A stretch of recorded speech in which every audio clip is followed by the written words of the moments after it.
Jadi artinya harafiah adalah rasulnya para rasul.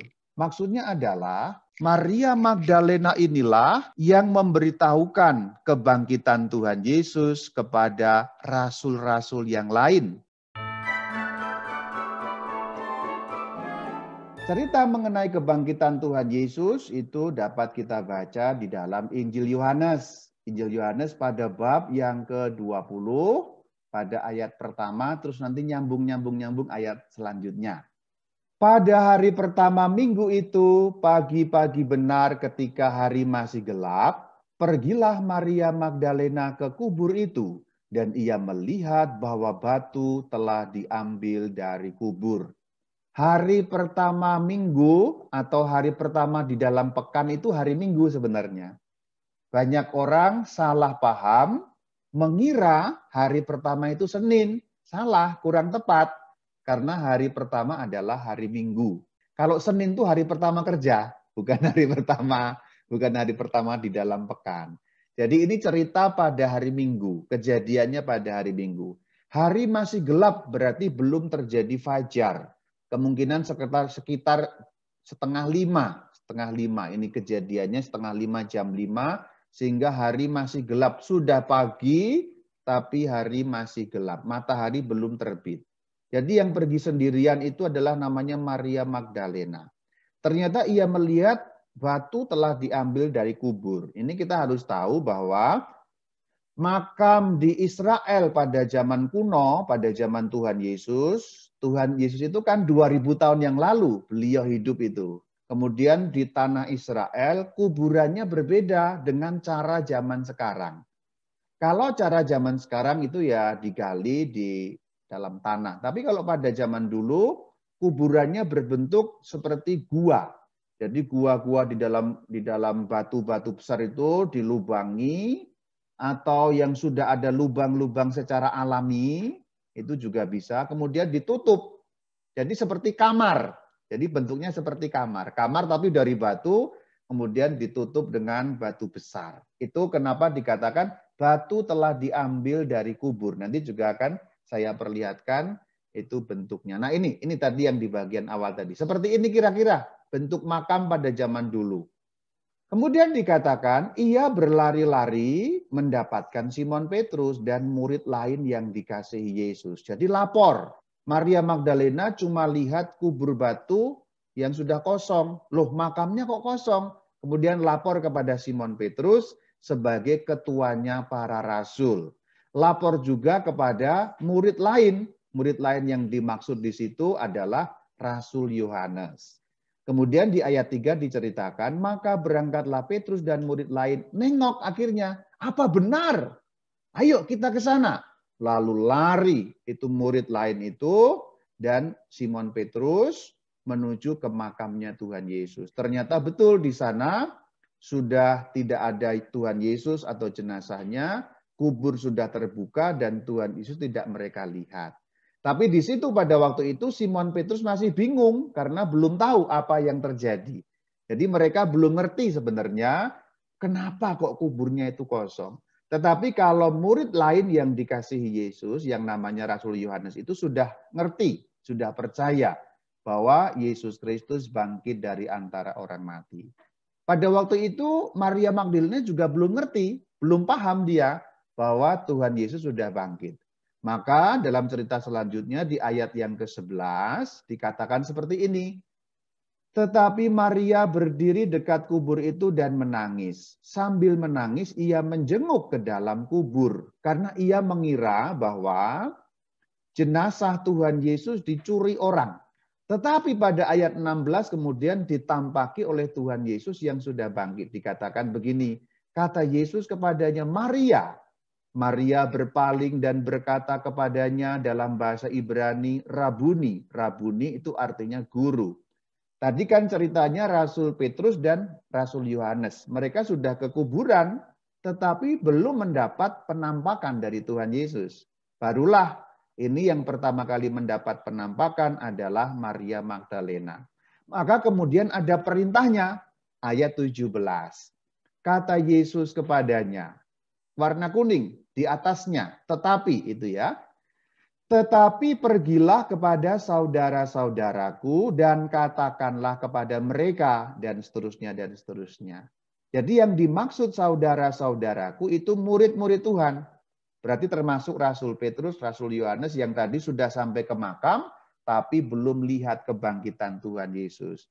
Jadi sebenarnya yang pertama kali mendapat penampakan Tuhan Yesus adalah para wanita, atau terutama di sini adalah Maria Magdalena. Jadi berbahagialah kalau di sini ibu-ibu, para wanita, para perempuan, karena Tuhan Yesus Kristus menampakkan diri setelah bangkit pertama-tama kepada wanita. Di sini utamanya adalah Maria Magdalena. Nah, kemudian juga karena cerita ini, Gereja Katolik itu punya gelar kepada Maria Magdalena. Gelarnya Maria Magdalena itu Apostola Apostolorum dalam bahasa Latin. Apostola Apostolorum. Apostola itu rasul, tapi wanita, rasul wanita. Apostolorum para rasul. Jadi artinya harafiah adalah rasulnya para rasul. Maksudnya apa? Maksudnya adalah Maria Magdalena inilah yang memberitahukan kebangkitan Tuhan Yesus kepada rasul-rasul yang lain, terutama tadi Rasul Petrus dan Rasul Yohanes. Jadi ini ceritanya luar biasa, karena pada zaman kuno, kita bicara 2000 tahun yang lalu ini ya ceritanya ya.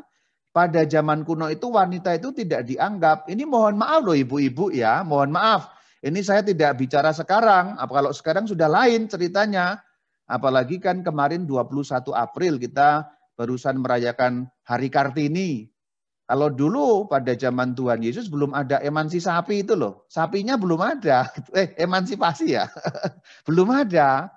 Wanita itu rendah dalam kedudukan di masyarakat. Tetapi Tuhan Yesus justru memilih kaum wanita, memilih seorang wanita untuk menjadi orang yang memberitahukan kebangkitannya kepada para rasul. Ini hebat sekali cerita ini. Kemudian ceritanya dikatakan Maria Magdalena pergi dan berkata kepada murid-murid. Itu ada di dalam ayat ke-18. Aku telah melihat Tuhan. Nah, itulah cerita mengenai penampakan pertama kepada Maria Magdalena. Kemudian kepada rasul-rasul yang lain diberitahukan apa yang sudah dilihat oleh Maria Magdalena tadi. Nah, itu ceritanya, gambarnya itu kubur batunya sudah dibuka pintunya. Oke, ini yang pertama cerita. Lanjut ya. Gunanya apa ya Romo kok menampakkan diri terus-menerus selama 40 hari? Gunanya ada 2. Yang nomor 1, untuk meyakinkan para murid bahwa itu betul-betul Yesus Kristus yang asli dan hidup. Karena kalau orang ditinggal mati itu kan mungkin masih terbayang-bayang, sedih. Lalu kalau melihat mungkin dikira itu cuma bayangan. Nah, baginda kita Tuhan Yesus menampakkan diri 40 hari itu dengan maksud meyakinkan, ini aku benar-benar loh, aku ini hidup. Ini bukan hanya bayangan-bayangan kamu sendiri. Aku benar-benar, maka perlu waktu 40 hari. Kalau yang ditampaki itu 500 orang, waktunya 40 hari 40 malam full penuh, berarti kan ceritanya cerita nyata. Nah itu yang mau dikatakan. Jadi Tuhan Yesus menampakkan 40 hari itu mau benar-benar mengatakan kepada murid-murid yang jumlahnya 500, aku benar-benar hidup, ini aku sendiri, ini bukan hanya bayangan kamu, tapi benar-benar aku sendiri, yaitu Yesus Kristus Tuhan dan Allahmu. Nah itu, kalau sekarang kita sebagai orang Kristen Katolik ini percaya tentang kebangkitan Yesus, karena memang kabar itu sangat bisa dipercaya. Coba bayangkan, 500 orang yang melihat, 40 hari lamanya, kabarnya sama, ceritanya sama mengenai kebangkitan Tuhan Yesus. Berarti kabar mengenai Tuhan Yesus sangat pantas dan layak untuk kita percaya. Bukan hoax. Kalau zaman sekarang kan bahasanya hoax. Hoax itu ya. Tulisannya hoax. Jadi kalau ada yang ngomong itu kebangkitan Yesus Kristus itu bohong. Tidak bohong. Karena buktinya jelas, saksi matanya juga jelas, waktunya, kurun waktunya, durasinya juga jelas. Lama. Kalau hanya 3 hari, 5 hari itu orang masih bisa ngeyel. Ya, wah itu cuma bayangan itu. Oh enggak. Nah itu untuk kita yang hidup zaman sekarang sehingga kita juga dapat meyakini tentang kebangkitan Tuhan Yesus. Sekarang kembali ke cerita. Tadi kan Maria Magdalena diminta untuk menyampaikan kepada murid-murid. Nah ini sekarang kepada para murid akhirnya menampakkan diri. Yuk kita lihat lagi. Yohanes 20 ayat 19. Mari kita lihat ayat ini.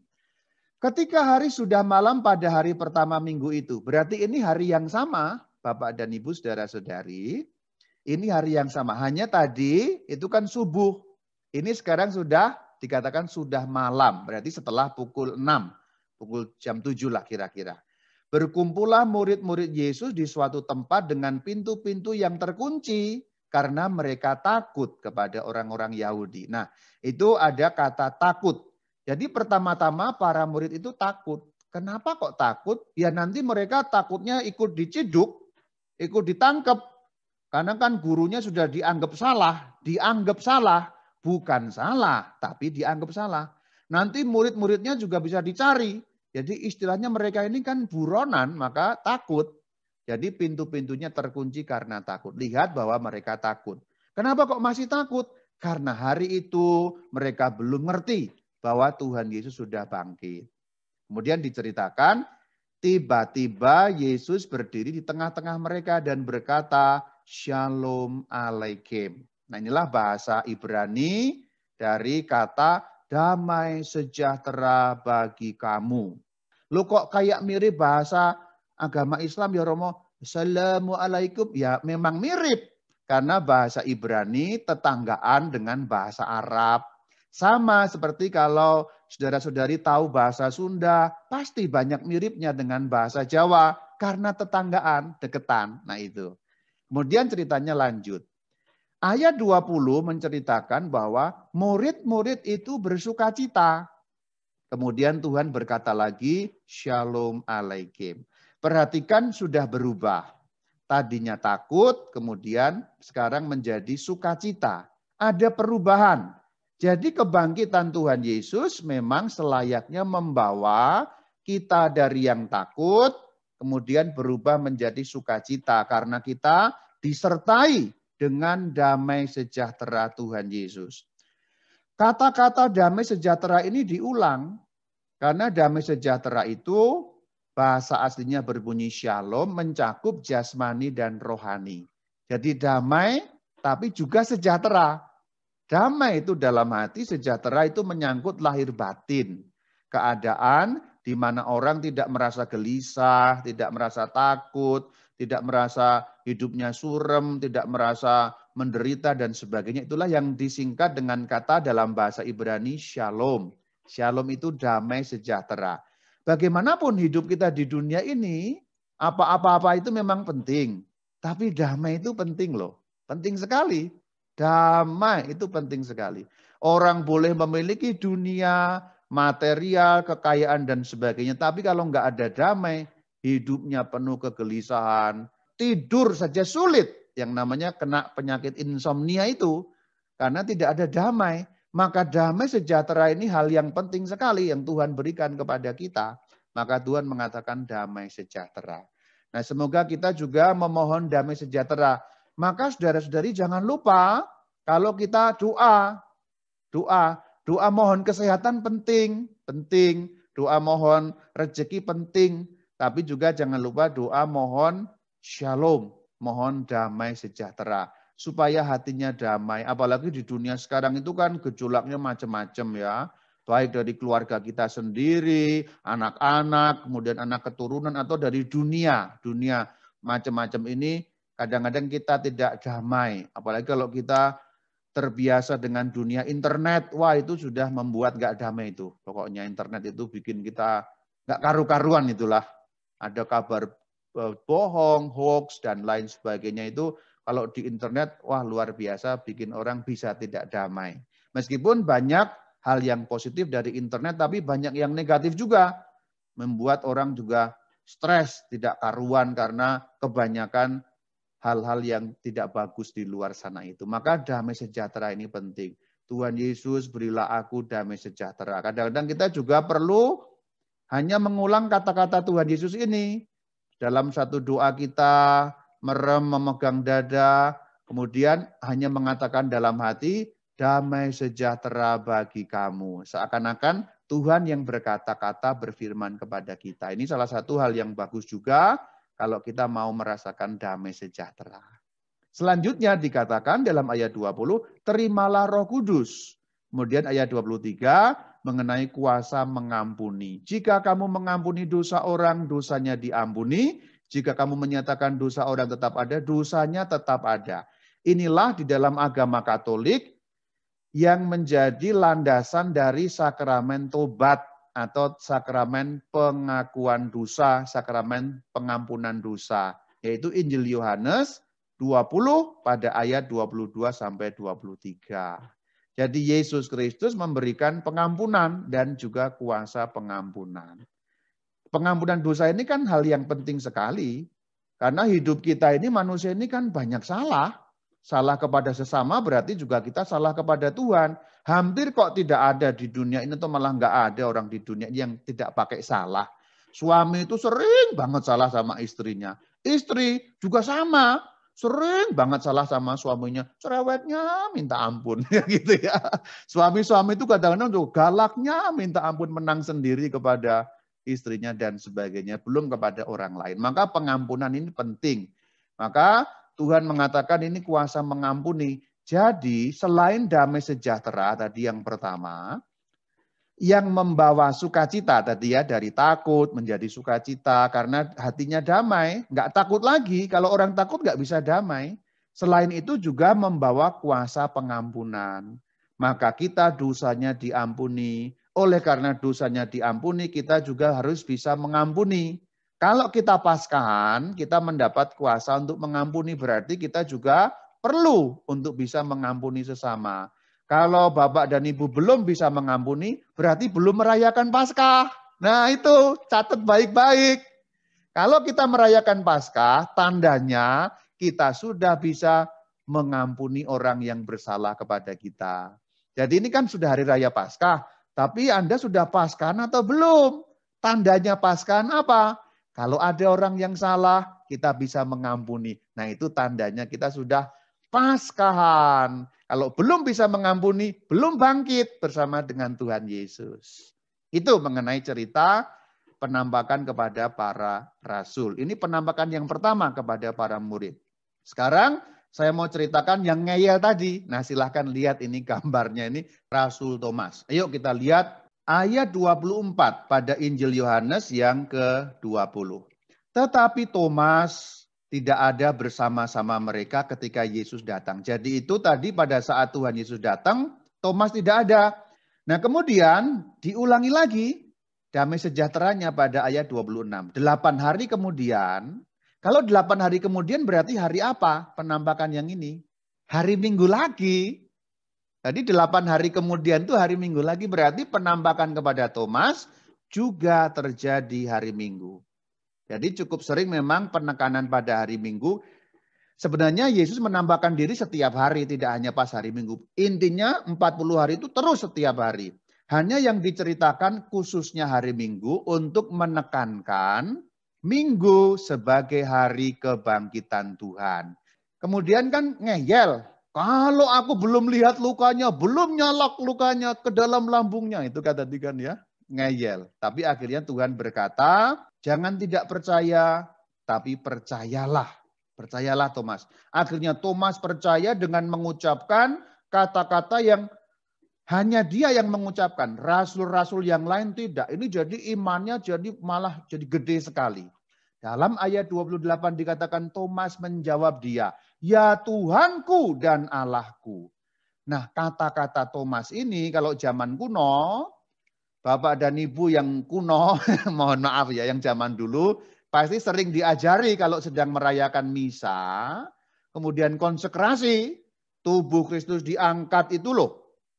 Biasanya kalau zaman dulu diajari sambil menyembah, mengatakan, ya Tuhanku dan Allahku. Nggak tahu kok sekarang hilang itu kata-kata itu. Padahal itu kata-kata yang bagus sekali. Maka kalau diajarkan ya bagus sekali. Jadi itu kata-kata yang diambil dari kata-kata Thomas. Yang menunjukkan awalnya ngeyel, tapi akhirnya menjadi penuh iman. Jadi kalau Paskah itu juga harus penuh iman, nggak ngeyelan gitu, nggak ngeyelan. Tapi memang penting juga untuk yang namanya kita bisa mengakui sebagai Yesus Tuhan dan Allah. Maka dikatakan oleh Tuhan Yesus, berbahagia yang tidak lihat namun percaya. Siapa yang tidak melihat namun percaya? Kita. Nah, kita inilah orang-orang yang berbahagia.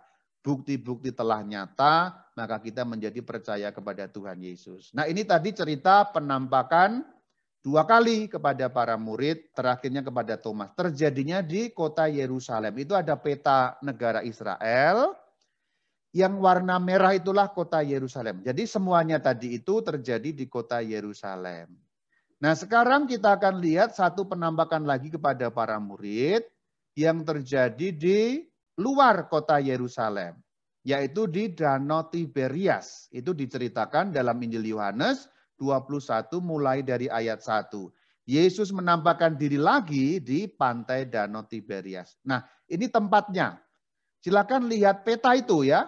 Yang di tengah itu ada titik merah, itu kota Yerusalem. Kemudian Bapak dan Ibu bisa lihat ke atas. Yang saya beri lingkaran biru, di atas itu lingkaran biru itulah Danau Tiberias. Jadi kalau yang awal tadi di yang warna merah itu, di tengah sini. Kemudian sekarang yang mau diceritakan ada buletan biru, kemudian ada warna biru itu Danau Tiberias. Jaraknya dari kota Yerusalem kira-kira 150-an kilo lah.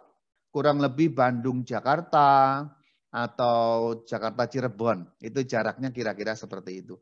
2-3 jam nyetir lewat jalur highway di Israel sana. Kalau sekarang, kalau zaman dulu ya jauh karena jalan kaki. Nah itu peta yang lebih jelas. Itu kalau ditembak dari satelit seperti itu. Sekarang kan sudah canggih sekali ya. Maka bumi ini semua kelihatan. Kalau kita lihat Google Maps itu rumah Bapak dan Ibu aja bisa kelihatan semua kok itu. Jadi ini dari satelit, ini foto aslinya dari satelit. Nah ini yang saya foto sendiri waktu saya ke sana. Itu di pinggir danau itu ada seperti ini, ada tugu atau monumen seperti ini yang menggambarkan bentuk dari Danau Tiberias. Nah itulah danaunya. Pada waktu saya ke sana saya potret juga. Nah itu ada artis yang foto. Nah, jadi bisa lihat itu artisnya itu ya. Artis desa itu. Artis desa. Saya juga sudah, puji Tuhan sudah bisa ke sana. Dulu sebelum pandemi sudah agak lama ya. Kemudian juga ke Danau Tiberias itu. Nah kemudian juga waktu itu saya berlayar juga ke Danau Tiberias. Kemudian menaikkan bendera Indonesia segala itu, waktu itu nyanyi Indonesia Raya di atas perahu.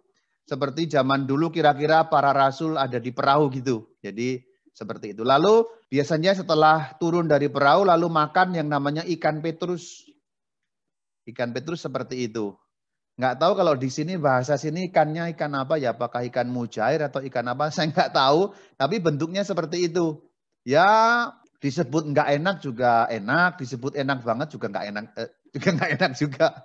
Rasanya biasa saja. Hanya memang ikan ini menjadi terkenal sedunia dengan nama ikan Petrus karena berada di Tiberias di Danau Galilea itu.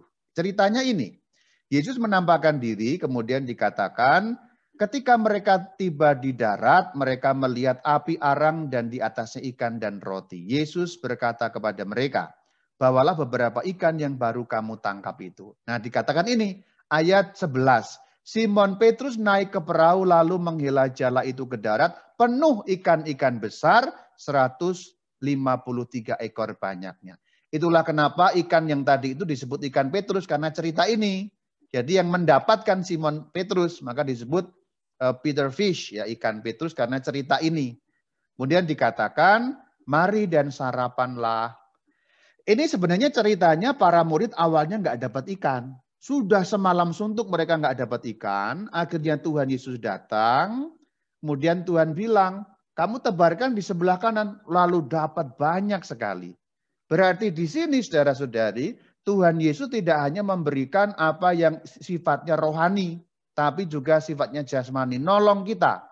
Maka jangan pernah khawatir tentang hidup kita meskipun tidak selalu mudah, dan hidup memang tidak mudah, banyak tantangannya. Tetapi dalam cerita Injil kita tahu Tuhan Yesus memberi juga jaminan yang namanya jaminan jasmani. Nolong. Entah bagaimana caranya, kita sering nggak tergambar. Apalagi kalau Anda ini sudah dewasa, sudah sepuh, pasti sudah bisa melihat ya. Dulu kalau dilihat gaji suamiku kok kayaknya nggak cukup ya, anaknya 5 gitu. Tapi mereka puji Tuhan bisa kuliah semua. Kalau dihitung-hitung pakai matematika itu kok nggak bisa ketemu sebenarnya. Ya memang, sering kali saya juga dengar seperti itu. Kalau dihitung matematika nggak ketemu Romo gitu. Dihitung pakai hitungan biasa akuntansi nggak bisa Romo. Tapi kok bisa? Ya itu berarti pertolongan Tuhan Yesus. Yang entah bagaimana kita tidak tahu. Tapi pokoknya Tuhan nolong. Juga membantu kita dalam penghidupan yang sifatnya jasmani. Ini juga terjadi di pantai Danau Tiberias. Itu cerita ketiga kalinya Yesus menampakkan diri. Jadi ini yang ketiga. Tadi pertama, kedua, ketiga. Masih satu lagi sebenarnya, satu lagi di dalam Injil Lukas, yaitu cerita Emmaus. Di dalam Injil Lukas juga ada cerita yang menceritakan 2 orang yang sudah kembali ke Emmaus, tapi akhirnya mendapat penampakan Tuhan Yesus. Saya langsung sekarang ke sini saja, ke gereja Makam Kudus. Karena kan bicara mengenai kebangkitan. Ya sudah lihat bagaimana tempatnya Tuhan bangkit itu. Ini kota suci Yerusalem, ini gambarnya saya ambil dari sebelah timur. Jadi dari Bukit Zaitun, kalau pernah dengar ya, dari Bukit Zaitun, ini sebelah timur, berarti ini kita sedang menghadap ke barat, Bapak dan Ibu saudara-saudari. Kalau kita ada di kota suci Yerusalem di sebelah timur, atau mungkin pernah lihat foto seperti ini di mana-mana. Ini terkenal sekali foto seperti ini. Hampir semua orang yang ke Yerusalem, hampir semua saya bilang, kalau foto pasti di sini, dari sebelah timur, sehingga kelihatan kota seperti itu. Kalau ada kota bentuknya seperti ini, lalu ada bangunan dengan warna hijau biru dan ada kubah dengan emas itu, itulah kota suci Yerusalem. Yang kubah dengan warna emas itu sebenarnya bukan gereja. Itu dulunya bait suci. Pada zaman Tuhan Yesus, kalau kita membaca Tuhan Yesus pergi ke bait suci, nah itu tempatnya, yang kubah emas itu, disitulah tempat aslinya. Tetapi bangunan bait suci yang aslinya sudah tidak ada. Karena tahun 70 Masehi itu dihancurkan tentara Roma. Diruntuhkan tembok-temboknya semua. Yang tersisa itu bangunannya tinggal tembok baratnya saja. Terjadi konflik-konflik politik, kemudian Yerusalem juga dikuasai oleh pasukan Islam, akhirnya didirikan masjid-masjid juga di situ. Jadi yang bangunan warna emas itu masjid, Dome of the Rock namanya, yang kubah emas. Kalau ke sebelah kiri sedikit ada yang warna hitam, itu miliknya orang Islam juga, namanya Masjid Al-Aqsa. Masjid Al-Aqsa. Nah, yang mau saya tunjukkan memang belum kelihatan di sini karena memang nggak terlalu jelas. Pokoknya silakan lihat pandangannya ke warna emas itu. Di warna emas itu geser sedikit ke kiri, agak ke belakang, itu ada kubah yang warnanya abu-abu. Itu ada gereja Makam Kudus. Disitulah letaknya. Gereja Makam Kudus. Kubahnya besar sekali. Ini kubahnya. Kalau kita lihat dari dekat, ini harus naik ke atas untuk bisa motret seperti ini. Ini kubahnya dari atas. Nah ini yang dari pintu depan seperti ini. Ini gereja yang sudah sangat kuno, maka bentuknya ya sudah surem-surem seperti itu. Nah pintu depannya ini. Tadi kubahnya ada di belakang sana. Yang lengkungan di bawah ini, yang di bawah inilah kubahnya. Yang ada jendela 2 di atas itu, itulah Bukit Golgota. Jadi sebenarnya gereja ini bagus sekali Bapak dan Ibu. Karena gereja ini dibangun di atas bukit. Jadi ini ada bukit aslinya, ada bukit di situ. Kemudian kalau kita masuk pintu utama, lalu belok ke sebelah kanan, itu naik. Karena memang itu aslinya bukit. Jadi ini gedung gereja yang dibangun di tempat asli, di mana Yesus Kristus Tuhan kita disalibkan, dan kemudian dimakamkan di dekat situ. Ini memang bangunannya bentuknya gereja, tapi di dalamnya itu enggak rata sebenarnya. Ada naiknya, ada lekuk-lekuk batunya. Jadi kalau kita masuk ke sebelah kanan belok, naik ke Golgota. Kita tidak cerita Golgota, kan mau cerita kebangkitan. Ini kubahnya tadi. Sekarang kita masuk. Nah, begitu pintu yang kita lihat pertama pasti akan ini. Begitu kita masuk pintu. Ini adalah batu tempat Sang Kristus dirawat untuk dimakamkan. Kalau orang Yahudi mau memakamkan kan harus dikasih kain kafan seperti itu. Nah, inilah batunya di situ. Itu yang ada orang sedang mencium batu itu. Jadi begitu kita masuk ke dalam gedung gereja itu, kalau belok kanan kita ke Golgota, ada salibnya dan sebagainya. Kalau kita lurus, kita akan sampai ke batu tempat Yesus disemayamkan. Kalau bahasa sekarang, rumah dukanya itu loh. Ini rumah dukanya Tuhan Yesus, cuma batu kecil itu segitu, lurus. Nah, ini yang lebih jelas. Di atasnya diberi lilin dan sebagainya. Nah, Golgota itu ke lorong yang itu, yang ke kanan itu. Nah, kalau kita ke kiri, belok kiri, kita akan sampai kepada makam Tuhan Yesus. Nah, inilah makamnya. Ini aslinya dulu pada zaman kuno, kalau kita sekarang sudah nggak ada batunya, tapi dipertahankan batu kecil di dalamnya saja. Aslinya pada zaman kuno ini batu. Ini ada kayak gua batu gitu. Kemudian oleh Kaisar Konstantinus yang disuruh oleh mamanya yang namanya Ratu Helena itu dibangun gereja di sini lalu diruntuhkan ini bukit batunya di sini. Aslinya ini gua. Kalau aslinya sekali, jadi guanya dipotong supaya bisa dibuat bangunan ini. Tetapi asli tempat persemayamannya masih di dalam ini. Kemudian dibangun kayak kapel kecil seperti itu. Nah, atasnya bagus sekali. Ini tadi gambar yang ini ya, gambar yang makam Yesusnya ini di sini. Nah, di atas persis itu dibuat bolong, bagus sekali. Kalau kita beruntung, mungkin pas tengah hari atau bagaimana terang sekali, kita akan melihat cahaya seperti ini. Saya pas beruntung, saya bisa potret pas tengah hari bagus sekali. Dan kalau ini bukan punya saya yang foto ini. Ini yang foto ini persis, yang ini bukan punya saya. Ini foto saya ambil dari internet kalau ini. Jadi ini pas titik tertentu itu bisa sinarnya itu pas banget di atas makam Tuhan Yesus. Jadi ke atas kubah itu bagus sekali. Memang harus jamnya pas ya. Ya jam 12 atau jam berapa gitu. Ini bisa sinarnya itu bagus. Jadi gereja ini kubah di atasnya itu bolong. Supaya yang rancang dulu supaya memang ada sinar yang turun gitu. Turun jadi pas di atas makam Tuhan Yesus untuk melambangkan yaitu kebangkitan. Ini ceritanya. Nah, sekarang saya ajak untuk ke bagian depan. Tadi kan sudah lihat ya ini apa namanya kubahnya sudah kelihatan. Di atas itu ada sinar seperti itu. Sekarang kita lihat makam Tuhan Yesus. Kita lihat dari depan. Harus antri seperti itu kalau masuk. Pada waktu itu saya antri sekitar 2 jam waktu itu. Kurang beruntung memang pas antri. Karena yang boleh masuk ke dalam itu hanya 4 orang. Seingat saya 4 orang karena ruangannya kecil. Dan itu pun hanya sekitar 1 menit berada di dalam. Jadi memang karena yang antri banyak sekali dari seluruh dunia. Ini bagian depan seperti itu. Jadi ini aslinya dulu memang kubah batu yang dipangkas, disisakan sedikit di dalamnya. Sekarang saya perlihatkan yang dari samping arahnya. Ini bukan foto saya kalau yang ini saya ambil juga pas sepi. Saya hanya memperlihatkan pas sepi, jadi bukan foto saya kalau ini. Karena saya nggak punya foto yang sepi karena pas di sana itu waktu itu ramai sekali. Jadi sebenarnya masih kelihatan tuh batunya di dalam. Ini yang saya dekatkan.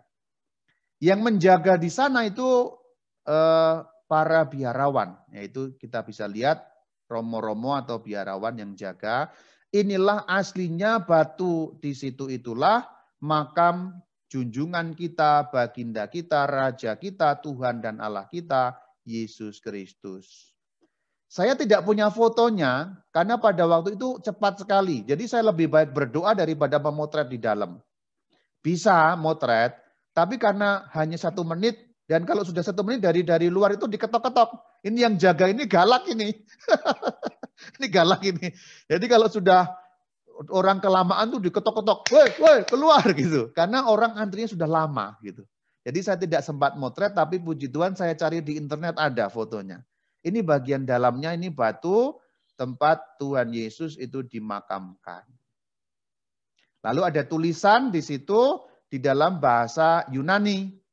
Ya, ada gambar di situ, ini gambarnya gambar kebangkitan, Bapak dan Ibu saudara-saudari. Gambar kebangkitan Yesus Kristus yang menarik Adam dan Hawa. Ini gambarnya. Kalau Bapak dan Ibu lihat itu yang sebelah kanan, gambar yang sebelah kanan itu ya. Yang ini di atas makam ini. Ini makam ada gambar. Itu gambar namanya ikon kebangkitan. Gambarnya Tuhan Yesus yang sedang menarik Adam dan Hawa. Maknanya Adam dan Hawa menyebabkan kematian, Tuhan Yesus menyebabkan kehidupan yang menghidupkan Adam dan Hawa. Adam dan Hawa, anak keturunannya kan kita, berarti kita juga dibangkitkan. Lalu tulisannya itu dibaca, ini bahasa Yunani, yang sebelah kiri dibaca Christos. Christos itu bahasa Yunani untuk Kristus ya. Kalau ngomong bahasa Yunaninya itu Christos. Bahasa Yunaninya Christos, bahasa Latinnya itu Kristus. Kalau bahasa Ibraninya atau Aram itu Masyiach. Karena bahasa Ibraninya Masyiach, kalau orang Arab nyebutnya Masih. Jadi Masyiach, Masih, maka kalau orang Islam itu kan menyebutnya Al-Masih. Jadi Al-Masih itu artinya Kristus. Lalu ada tulisan Anesti. Anesti artinya bangkit. Jadi ini Kristos Anesti itu bunyinya. Maka di dalam gereja Katolik yang ritus timur, kalau di kita jarang dengar karena kan kita ritus Latin, ada lagu namanya Christos Anesti. Karena ini adalah lagu daerah timur, maka bunyinya kayak Arab. Jadi saya mau menutup obrolan kita dengan nyanyi lagu yang judulnya Christos Anesti. Nanti kalau lagunya kayak bau Arab, jangan heran karena memang ini lagu dari daerah timur. Timur berarti daerah Timur Tengah, Eropa Timur gitu. Yang judulnya Christos Anesti. Ini lagu Paskah yang dinyanyikan di gereja Katolik Timur. Kalau di gereja Katolik kita yang Latin memang tidak dinyanyikan. Kita nyanyinya beda karena kita pakai lagu Barat yaitu lagu Gregorian. Christos Anesti saya nyanyikan. Tapi kalau jelek mohon maaf ya, saya kan bukan penyanyi ya. Lagunya seperti ini, Christos Anesti, ya Kristus bangkit. Christos Anesti ek nekron, thanaton patisas ketis entis mnemasi zoin Harisa menos. Agak-agak ada bau Timur Tengah. Yang kedua, nyanyiannya sama tapi nadanya lain. Ini lebih Timur Tengah lagi. Christos Anesti ek nekron tanato patisas keitis entis nimahasizoin Harisa menos. Ada suara kayak pengajian kan? Ya karena memang itu lagu dari Timur Tengah, tapi itu lagu Katolik yang menggambarkan Kristus telah bangkit dari kematian. Kata-katanya Christos Anesti ek nekron. Christos Anesti, Kristus telah bangkit ek dari nekron kematian. Thanaton patisas. Maksudnya adalah dengan wafat Kristus menghancurkan kematian. Jadi itu thanaton patisas. Ketis entis menimasi. Kemudian dikatakan zoin charisa menos. Ketis entis menimasi artinya mereka yang ada di kuburan, maksudnya orang-orang mati, zoin charisa menos diberi kehidupan. Berarti itu memang maksudnya untuk kita. Demikian obrolan saya, juga saya perlihatkan tempat-tempat mengenai peziarahan Kristus bangkit. Beberapa inti tadi dapat kita sudah ambil, damai sejahtera, yang takut menjadi sukacita. Tapi selain itu juga Tuhan Yesus mencukupi secara jasmani dengan cara yang misterius, tapi tetap menolong kita meskipun kita tidak mengetahui bagaimana. Maka semoga kebangkitan Kristus menjadi harapan kuat bagi kita untuk tidak takut, untuk selalu memohon damai dan damai sejahtera diberikan kepada kita, dan mohon kecukupan juga jasmani seperti dulu Tuhan memberikan itu kepada para murid yang sudah kita dalami dalam Injil. Shalom Aleichem.